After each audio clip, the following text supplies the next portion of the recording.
Don't be selfish. Think about the child, my brother said as he took over my apartment. I never thought I'd be fighting for my own home. When my older brother, David, called me up one evening, I assumed it was for something simple, maybe a favor or just a chat. Instead, he dropped a bombshell. "Hey, Mia," he sighed. "I really need your help. It's about Bella. Bella, his 4-year-old daughter. My niece. His pride and joy. What's wrong? Is she okay?" I asked, already feeling that familiar twinge of anxiety. "Yeah, she's fine," he said. "But I lost my job. And with rent due, he hesitated. I need a place to stay. Just for a little while. I don't want Bella living in a shelter." I swallowed hard. Of course, I wanted to help. Family takes care of each other, right? But I had just moved into my own apartment a year ago, and I was still getting used to living alone. I loved my space, my routine. Letting them in would mean giving that up. Still, how could I say no? "When do you need to move in?" I asked, already regretting it.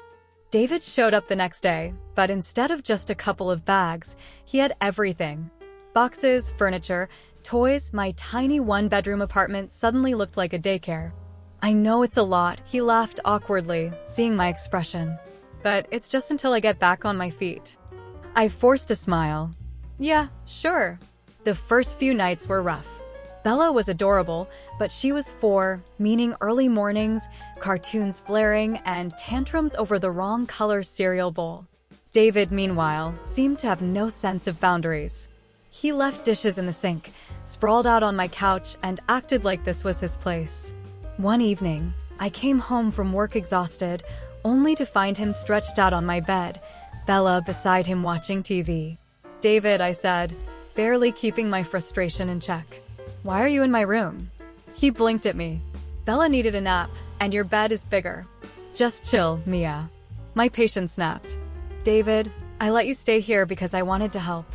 But you're treating my home like it's yours, and I barely get any space to myself." He scoffed. "Don't be selfish. Think about the child." I just stood there stunned. By the 3rd week, I started noticing something. David wasn't trying to get back on his feet.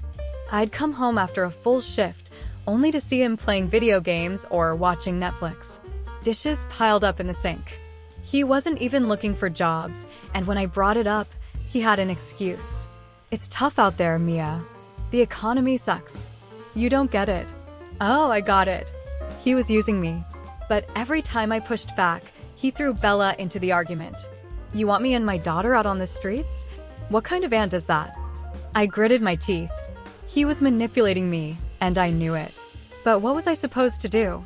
Things reached a breaking point when I came home one night to find a group of David's friends in my living room, drinking, laughing, and making themselves comfortable. Bella was asleep in my room, and David?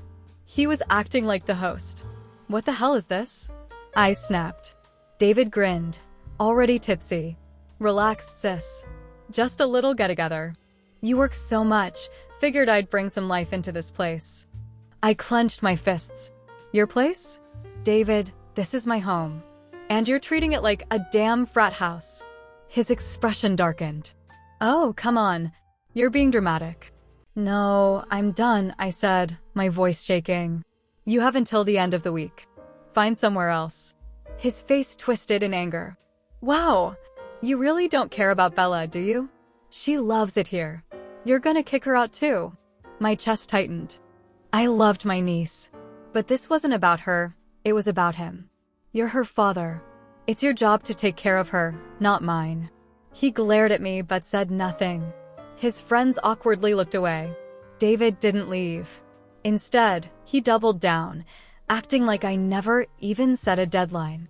I tried everything, talking, reasoning, even hinting that I'd change the locks. He laughed it off. Then, one morning, I woke up to something that made my blood run cold. My laptop was gone. My work bag? Missing. My emergency cash? Gone. David. I stormed into the living room, shaking with fury. "Where is it?" He barely looked up from his game. "Where's what?" "My stuff, David. My laptop, my money."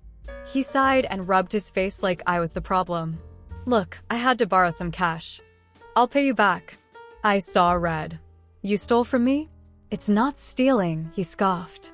We're family. That was it.